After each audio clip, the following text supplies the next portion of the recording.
quand il disait exceptionnel, il voulait dire noir. Hein. Ah, c'est ce qu'il voulait dire. Est-ce que vous allez bien, mesdames et messieurs? Je suis extrêmement content d'être avec vous. Je suis là pour passer un bon moment. Ça vous va? Je suis votre maître de cérémonie. Je suis votre MC. Est-ce que tout le monde voit ce que c'est un MC, mesdames et messieurs? Mon rôle, globalement, je vois qu'il y a des gens qui sont un peu moins récents que les autres. J'ai parlé pour eux. Ouais, il y a des vieux, j'ai vu, il y a des vieux. Mon but, mesdames et messieurs, est de créer une connexion entre vous, public, là, qui êtes bien installé, tout joli, et les humoristes qui sont derrière. Je suis là pour créer une connexion entre eux, vous et eux, ok? Eux, ils sont en pleine forme. Ils sont drogués, ils veulent faire des blagues. Vous, là, votre énergie, on dirait une réunion lundi matin, 8h30. Et le chiffre d'affaires est en baisse, en plus. Et ça, c'est pas normal. On est dans un putain d'endroit. On est au château de la Galinière. Faites du bruit pour ce lieu incroyable. Ce lieu est incroyable. Putain, ce lieu est fou, quoi. Il faut qu'on soit l'honneur du lieu. On n'est pas là juste pour passer une soirée, mesdames et messieurs. On est là pour se créer un souvenir ensemble. Et vous savez, c'est quoi la différence entre passer une soirée et se créer un souvenir? Est-ce que vous voyez un petit peu? En fait, il faut mettre de l'émotion.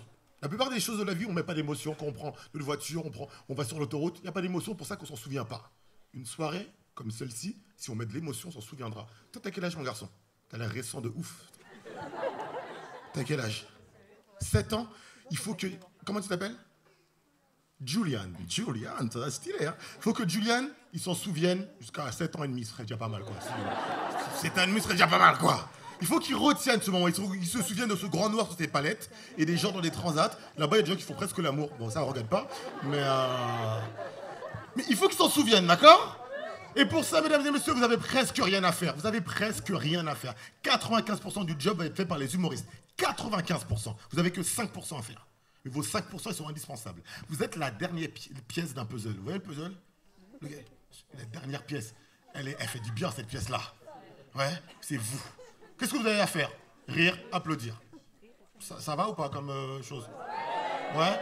Par contre, ce qui est important, c'est que vous êtes une famille pendant 1h15. On vous l'a pas dit. Vous êtes une famille. S'il y a une personne qui rigole, tout le monde rigole. Julian, fais semblant de rigoler. Julian, t'es scolarisé ou pas du tout? Parce que t'as pas l'air de capter ce que je dis, quoi. Ok, on va laisser cet enfant tranquille, là. Il n'a pas fini son développement. Il y a la sœur de Julian à côté? Oui. Tout le monde est timide, on va les laisser. Pourquoi vous les avez mis au premier rang? Moi, je suis pas la reine des neiges, mon frère, hein, je te le dis direct. Hein. Il va y avoir des histoires de bites et de javelots, enfin, tu vas voir. Hein. Ah ouais, frérot. Alors, si t'as des questions, tu demandes à maman. Franchement, c'est pas mon travail, d'accord? Chacun éduque ses enfants comme ils veulent, c'est pas mon problème, moi. Julian, il va avoir une cupe mulet en sortant, il va avoir 18 ans, conduire la voiture. C'est moi qui conduis, maman, t'inquiète pas. Votre énergie est indispensable. Vos rires sont importants, vos applaudissements également. Si une personne applaudit, tout le monde applaudit, on ne laisse pas bébé dans un coin. Les anciens ont la référence, les anciens ont la référence. Je vais prendre un délégué, une déléguée. On va prendre une reine et un roi de la soirée. Vous voyez dans les trucs américains? Comment tu t'appelles, beau gosse? Florian, t'es beau gosse de ouf, tu le sais, Florian. Gros baiser. Hein. Florian, tu sens qu'il n'a pas que vendanger du raisin. Tu sens. J'ai besoin d'une femme, et maintenant, la jeune fille qui est derrière. Oui. Je vois pas bien, donc franchement, je vois pas bien. Là, je te donne 17 ans.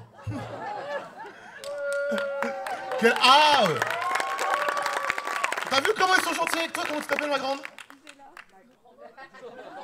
Oh, t'es petite? Ma vieille, tu préfères ma vieille? Bah, grosse, non, on commence à partir en colis. Non, t'es belle comme tout, comment tu t'appelles? Karine et Florian, vous êtes un peu les boss de la soirée, en ambiance. Vous récupérez vos couples après, vous inquiétez pas. Applaudissez tous les deux pour voir. Au fond, j'entends rien, Ok, on va faire un autre truc. On va tester votre synchronicité, ok? Je veux que vous applaudissez de manière synchro. Il y a quand même beaucoup de blancs, donc faites ce que vous pouvez. Ah, je vous ai vu danser récemment, franchement c'est chaud, Faites ce que vous pouvez. Je baisse la main tout doucement. Vous applaudissez tout doucement. Plus je monte la main, plus vous applaudissez fort. Quand ma main, elle est ici, on fout un bordel incroyable. Mais synchronisé. 1, 2, 3.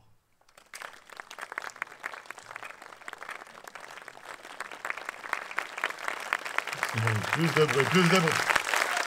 Oh, il y a tellement de décalage. Waouh, oh là là là là là. Oh, il n'y a pas de danseur de bachata là. Ok, d'accord. On va préparer vos cordes vocales, mesdames et messieurs. Votre corde vocale, c'est l'outil essentiel pour cette soirée. Si vous trouvez une blague drôle, rigolez, ok? Moi, je viens de Paris et j'en peux plus des Parisiens. Je suis content d'être là. Parce que les Parisiens, ils passent un bon moment, ils sont comme ça toute la soirée. On ne veut pas de ça, d'accord? On veut des gens qui sourient, ok? On veut des gens qui sont heureux. On va préparer les cordes vocales. On est à Affaires de comédie. Vous connaissez Lucas et Thibaut qui organisent ce plateau? Non? Ils sont incroyables, je les adore. Et je vais leur faire un petit kiff, ok? Je vais leur faire un petit kiff parce qu'ils organisent ça depuis 3 ans dans des endroits incroyables qui nous permettent de créer des souvenirs ensemble. On va les dédicacer un petit peu. Quand je dis Lucas, vous dites Thibaut. Lucas! Thibaut! Lucas! Thibaut! Lucas! Thibaut! Quand je dis Thibaut, vous dites Lucas. Thibaut! Lucas! Thibaut! Lucas! Thibaut! Lucas! Ils sont beaux de ouf en plus, les filles. Si jamais ça vous intéresse, ils sont beaux de fou. Comme ça, on leur fait plaisir. On va annoncer le premier humoriste. Mesdames et messieurs, on est une famille ou pas? On est une famille ou pas? Ouais. Rouliane, on est la même famille ou pas? Je suis tonton certes, on t'a pas parlé de moi. Ouais, non, il va être choqué à vie, le petit. Ah, mais tonton, c'est Omar Sy. Non, non, non. Ce n'est pas Omar Sy, mon garçon. On refait le truc de l'énergie, tout doucement. Ici, quand c'est ici, le premier humoriste, il apparaît, ok? Et il faut que... Le premier humoriste, c'est mon meilleur pote. J'ai commencé l'humour avec lui, c'est mon frère, ok? Et je peux pas accueillir mon frère. Physiquement, il ne ressemble pas à mon frère. Hein. Je parle le frère de cœur. Je ne peux pas l'accueillir sur une énergie moyenne. Il faut qu'il y ait une énergie incroyable. Que toutes les personnes la fassent du bruit. Parce qu'il est incroyable. C'est un être humain incroyable. Ok? On commence tout doucement. On commence à se lâcher, mesdames et messieurs. On commence à se lâcher, mesdames et messieurs. On se lâche de plus en plus, mesdames et messieurs. On se lâche, on se lâche, on se lâche. On fait du bruit pour Romain Parada!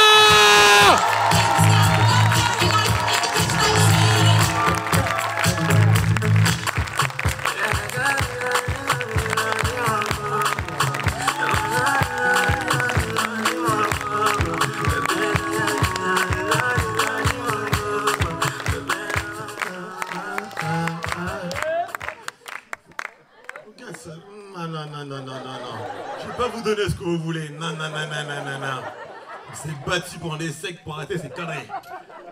Bon, je suis trop content d'être là, vraiment. On va parler un peu famille. Je suis en train de préparer mon 6e spectacle, les copains. Il y en a qui ont vu mes 5 premiers spectacles.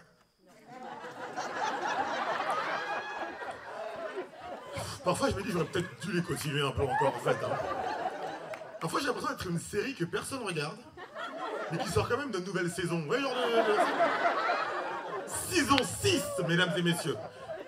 1h30 de blagues sur la famille. J'ai toujours eu des sujets un peu différents. J'ai fait l'amour, j'ai parlé d'amour parce que j'ai eu une rupture amoureuse très douloureuse dans ma vie. J'ai failli me marier avec une femme. Au début, je voulais appeler le spectacle Connasse, j'espère que tu ne retrouveras jamais de mec. J'ai écrit un spectacle sur l'argent, parce que j'ai pas eu d'argent pendant longtemps dans ma vie. J'ai été gigolo à un moment de ma vie, il faut le savoir. Julien, ne regarde pas le spectacle, vraiment. Tu vas vouloir arrêter l'école, donc regarde pas le spectacle. Celui-ci va parler de famille. Je suis d'origine haïtienne. Je vous demande même pas s'il y a des haïtiens dans la salle. J'ai vu une noire. Ça va, ma grande? On s'est regardé comme un chauffeur de bus. Ça va? Ouais, on est là, hein. On est là, hein. On est là, hein. Je vous jure, on s'est croisés, on s'est regardé. Je vous jure. Elle le sait, je le sais, on le sait. On le sait. Je suis d'origine haïtienne, ok? Il y en a qui connaissent Haïti ou pas? Ouais, c'est un très beau pays, ok? Haïti, c'est un pays qui est connu pour 2 choses. 1, ne pas gagner de médaille aux Jeux Olympiques, évidemment. Et la deuxième chose, c'est la religion. Il y en a qui connaissent la religion du peuple haïtien ou pas? Le séisme aussi. Je suis en train d'analyser. T'es trop loin, je te vois pas, peut-être que t'es costaud. Ok, d'accord. La religion du peuple haïtien, c'est le vaudou. Vous savez ce que c'est le vaudou ou pas? Le principe est très simple. Tu jettes des sorts sur les gens te renvoient des sorts. C'est Harry Potter sans budget. Voilà à peu près. Si vous voulez un comparatif, c'est globalement ça, vraiment globalement c'est ça. Ce qui est fou avec le vaudou, ce qui est très intéressant dans la culture haïtienne, c'est que tous les Haïtiens croient au vaudou. Dès qu'il arrive un truc négatif dans la vie d'un Haïtien, il pense qu'on lui a jeté un sort. L'Haïtien ne se remet jamais en question. C'est toujours la faute de quelqu'un d'autre. Tous les ans, je vais en Haïti, tous les ans, je vais voir ma grand-mère, et ma grand-mère, elle me dit « Mon petit-fils, si je meurs demain, c'est qu'on m'aura jeté un sort. » Mamie, t'as 103 ans. Si tu meurs demain, c'est que c'est l'heure, ma grande, vraiment. T'as 2 fois l'espérance de vie du pays, c'est déjà pas mal quand même, hein. En plus, c'est toi la plus vieille du village, c'est toi qui jettes des sorts sur tout le monde. Avada Kedavra, on le sait, on le sait. Aucune confiance dans cette dame-là, aucune. Haïti, t'as un pays incroyable, c'est un très beau pays, je suis content. Ma famille, elle est particulière. Ma famille est particulière pour plein de raisons. En Haïti, on donne des prénoms originaux aux gens. Moi, je m'appelle Certes, ok? C'est mon prénom. Je vous jure que c'est vrai. Mon prénom, ça s'écrit C-E-R-T-E. Mon prénom, c'est un alvéole avec une faute d'orthographe. Est-ce que vous vous rendez compte ou pas du prénom que je porte? C'est le prénom que je porte depuis que je suis né, quoi. Ça fait 37 ans que je porte ce prénom. Et maintenant que je suis adulte, je reconnais que j'en ai voulu à mes parents pendant hyper longtemps de m'avoir appelé Certes. Je m'en ai voulu pendant trop longtemps. Parce qu'en fait, c'est dur à porter comme prénom. Mais sauf que maintenant, je suis adulte. Et c'est pas de la faute de mes parents. En Haïti, c'est culturel d'avoir des prénoms un peu originaux. Moi, mon grand-père s'appelle L'Hérisson. Tout ce que je vous raconte est vrai, je vous jure, c'est vrai. J'ai un oncle, il s'appelle Fisté. Je l'ai appelé tonton Fisté toute mon enfance. Vous voyez l'enfance que j'ai eue, moi, ou pas? Je ne mens pas. Ma petite sœur, Romain vous le dira, c'est mon meilleur pote, je l'aime plus que tout au monde. Elle s'appelle Gwynline Emanette.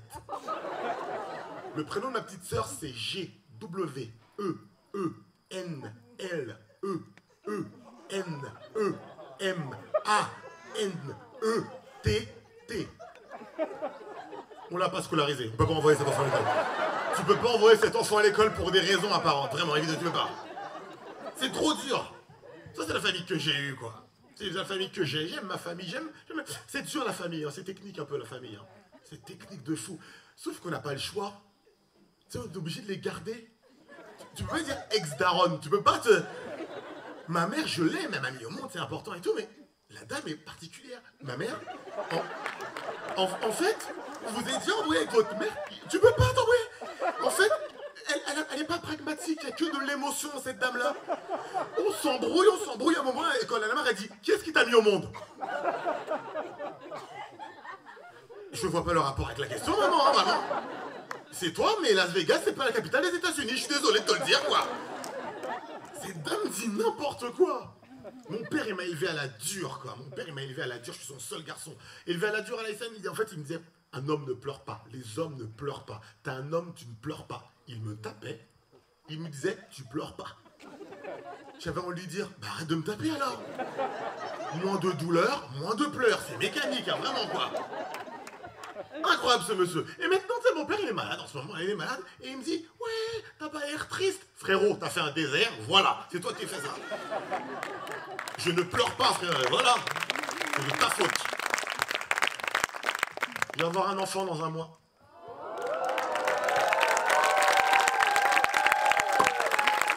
Mon premier enfant, putain, ouais. Je suis trop content, de ouf, je vous cache pas, je suis content de ouf. Cependant... Franchement, j'ai pas encore trouvé le prénom. Mais c'est sûr qu'il aura un prénom original. Je suis obligé de lui donner un prénom original. Je trouve que c'est intéressant d'avoir un prénom original. Non? Fisté, non, c'est pas... Je sais même pas encore si c'est une fille ou un garçon, j'ai pas envie de le savoir. Je disais, attends, la dernière minute. Vous faites pas ça? Vous avez pas fait ça? Non? Bon, je trouve ça cool d'attendre. Non? Ok. Putain, personne fait ça. J'avoue que pour les échographies, je suis comme ça. Non, je vois rien. Et comme je vois rien, je me dis que c'est une fille. Non, mais j'appréhende de ouf. En plus, franchement, je suis trop content d'avoir un enfant et tout. Mais il y a un truc, faut que je sois honnête avec vous, faut que je vous dise un truc. Je vous dise un secret. Il y a un truc qui me vénère, en fait. En fait, il y a quelques mois, vous vous souvenez, Macron, là, notre président, il a dit qu'il faut qu'on réarme démographiquement la France. J'ai fait un enfant au même moment qu'elle dit ça. J'ai l'impression d'avoir fait un devoir à la maison. Je suis énervé. On dirait que je l'ai écouté. Je suis dégoûté, quoi. Je vous jure, au même moment. Et en plus, il y en a qui ont entendu son discours à Manu sur le réarmement démographique. Moi, je l'ai vu en direct à la télé. Je sais pas si les jeunes qui l'ont vu qui ont le même problème que moi. Depuis que je l'ai vu, quand je fais l'amour, je pense à Manu. C'est un enfer, parce que dès que tu penses à Manu, tu penses à Brigitte, juste après. Après, tu penses à Darmanin, mais c'est un enfer. T'as déjà essayé de bander avec ces trois-là dans la tête? Impossible. Très compliqué. Ça va, Juliane? Non, je suis content de ouf, franchement. En plus, il y a des gens dans les écoles, par exemple, disent qu'il faut qu'on arrête de faire des enfants. Parce qu'on est trop sur Terre. Je suis pas d'accord. Je pense pas qu'on soit trop sur Terre. Je pense qu'on est très mal répartis sur Terre. Quelqu'un a déjà été à Dreux? Il n'y a personne dans cette ville-là. Jamais personne à Dreux a dit on est trop dans la ville. Vraiment, on est 14 quoi. Vraiment. C'est pas vrai, il y a des endroits où il n'y a personne quoi. Non, mais voilà. Après, je pense que beaucoup d'enfants, c'est chaud. Ce que je suis sûr, c'est qu'il faut que je fasse un deuxième enfant après. Je veux pas un enfant unique. Il y a des enfants uniques ou pas? C'est une sale race, je trouve. Ouais. Au foot, ou quand je venais du foot, quand j'étais jeune, il y avait un garçon, il faisait jamais de passe. On l'appelait fils unique, parce qu'il faisait jamais de passe. Et il y a un truc un peu d'égoïsme avec les enfants uniques, j'ai l'impression. Moi, je suis le grand frère, j'ai 2 petites sœurs. Par contre, j'avoue que c'est dur d'être grand frère. C'est dur d'être grand frère. Hein. Franchement, putain, mes petites sœurs, je les aime plus que tout le monde, mais c'était technique. Hein. J'ai dû les protéger de plein de trucs, c'était assez compliqué. Après, je me dis, quand même, grand frère aujourd'hui, ça passe. Être grand frère à l'ancienne, là, à l'époque, tu dois défendre l'honneur de ta famille. Quel enfer! À cette époque-là, tu pouvais te retrouver à 6h du matin comme ça. Parce que ta soeur, elle avait couché avec je sais pas qui. Putain, je l'aime pas tant que ça en plus, hein, putain. J'ai écrit cette blague tout à l'heure, elle est marrante. Technique, j'espère, j'essaie. Il y a des trucs que j'essaie de faire mieux que mes parents. Mon père, là où quand même, il est pas si bête que ça. Enfin, je vous jure, je suis posé avec lui. Il me regarde et il me dit, j'espère que tu seras un meilleur père que moi. Déjà, je vais être là, donc ça va regarder bon. Hein, moi. Juste être là et boire moins de rhum, et c'est bon, hein, franchement. Non, je vais essayer de faire mieux que lui. Il y a un truc que mes parents, il se trouve que c'était dur qu'il faisait, c'est qu'il me mettait trop la pression par rapport à l'école. Il ne faut pas mettre trop la pression à vos enfants par rapport à l'école. Vous savez, les parents, ils disent qu'il faut être premier de la classe. Travaille bien à l'école, il faut être premier de ta classe. Premier de ta classe. Quelqu'un ici a des nouvelles des premiers de la classe? Où sont ces gens-là? Pour moi, c'était pas des vrais élèves. C'est des gens qui créés par l'éducation nationale, qui servent de lièvre à la classe et ils disparaissent à 18 ans et ils explosent en plein vol. Mais c'est pas important, premier de la classe, soyons honnêtes. Est-ce que c'est une compétence importante? Est-ce que quelqu'un ici a déjà fait un entretien d'embauche? Tu passes un entretien avec le RH et le RH te dit pourquoi je vous prendrais vous et pas un autre? Et tu réponds j'étais premier en CM2. On s'en bat les couilles, hein, vraiment. C'est une compétence qui n'apporte rien du tout, quoi. N'embêtons pas trop les enfants. Faut les laisser faire un peu ce qu'ils veulent. C'est important. T'as dit quoi? Tu étais le classeur? Il manque des mots pour que je comprenne. Il manque des... Répète.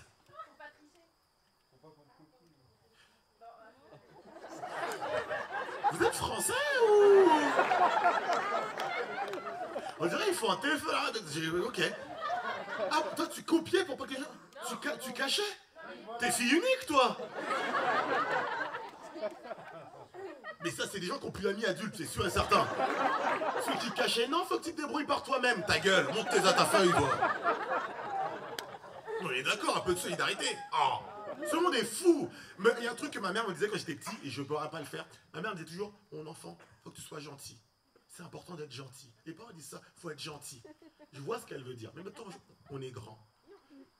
Il faut d'autres compétences pour survivre quand même. On est d'accord que gentil, ça ne suffit pas. Dans ce monde de tarés, gentil, ça suffit pas. On est trop fous. Tout le monde voit qui est Jésus. Sandalettes, cheveux mi-longs, ouais, le monsieur, quoi. Hyper connu. Imaginez un instant. Ce monsieur, il y a à peu près 2000 ans, il arrive sur Terre, il va voir les gens et dire « Bonjour, je suis le Fils de Dieu. Je suis là pour prêcher l'amour et aider mon prochain. » Ils l'ont attrapé, ils ont fait.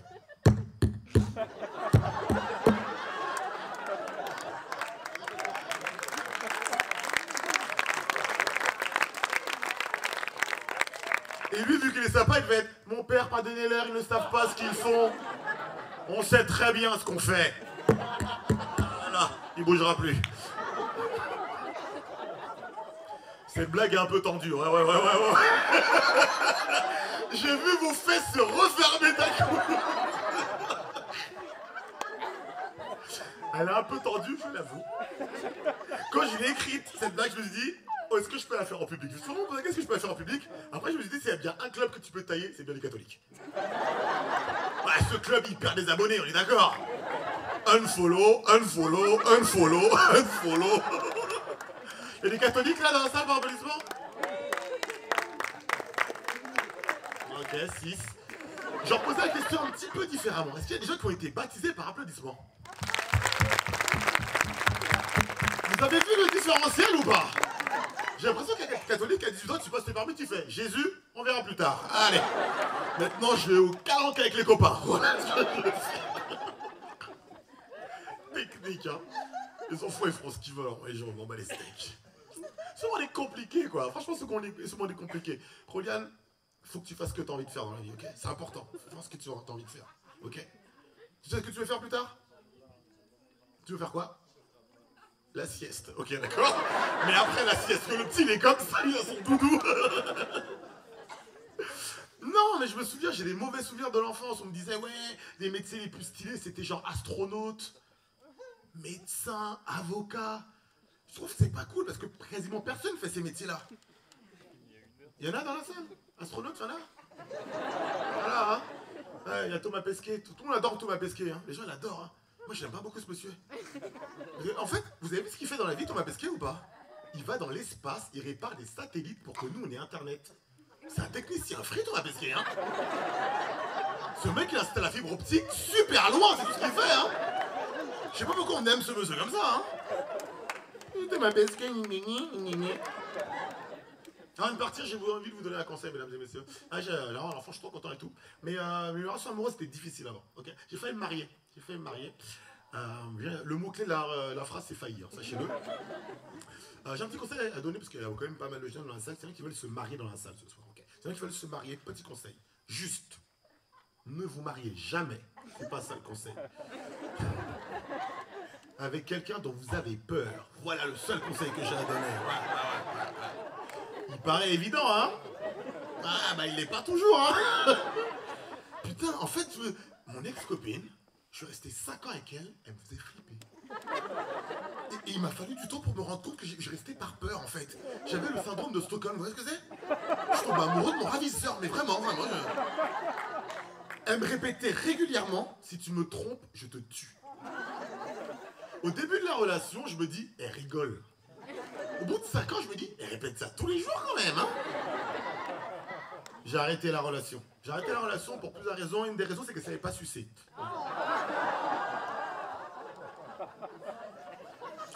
Alors, attendez, je ne me moque pas de mon ex. C'est pas ce que je fais là en ce moment. Ce que je fais, c'est que, en fait, je prouve que j'aborde un tabou qu'il y a dans notre société.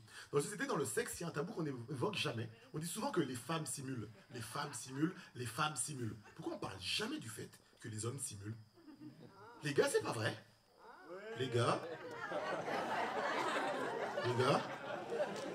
eux, ils ont baissé leurs yeux, ils ont fait.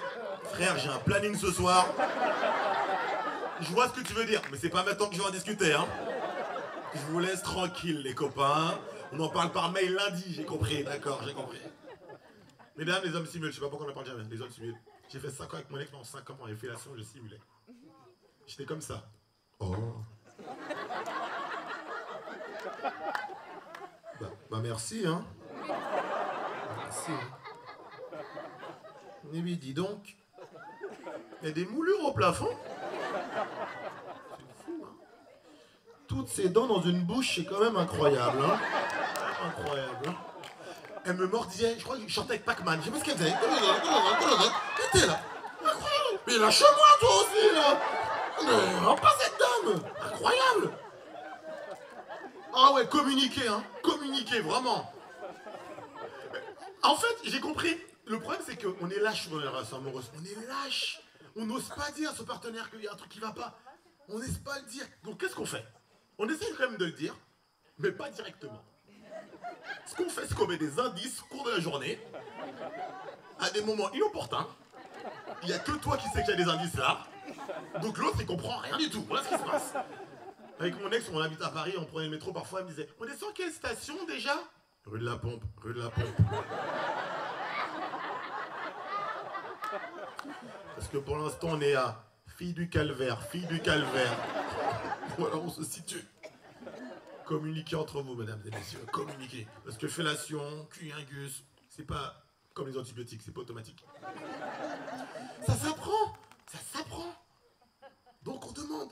Moi, j'aurais adoré avec du recul que mon ex me donne des instructions. J'aurais adoré comme un Waze. Vous voyez Waze?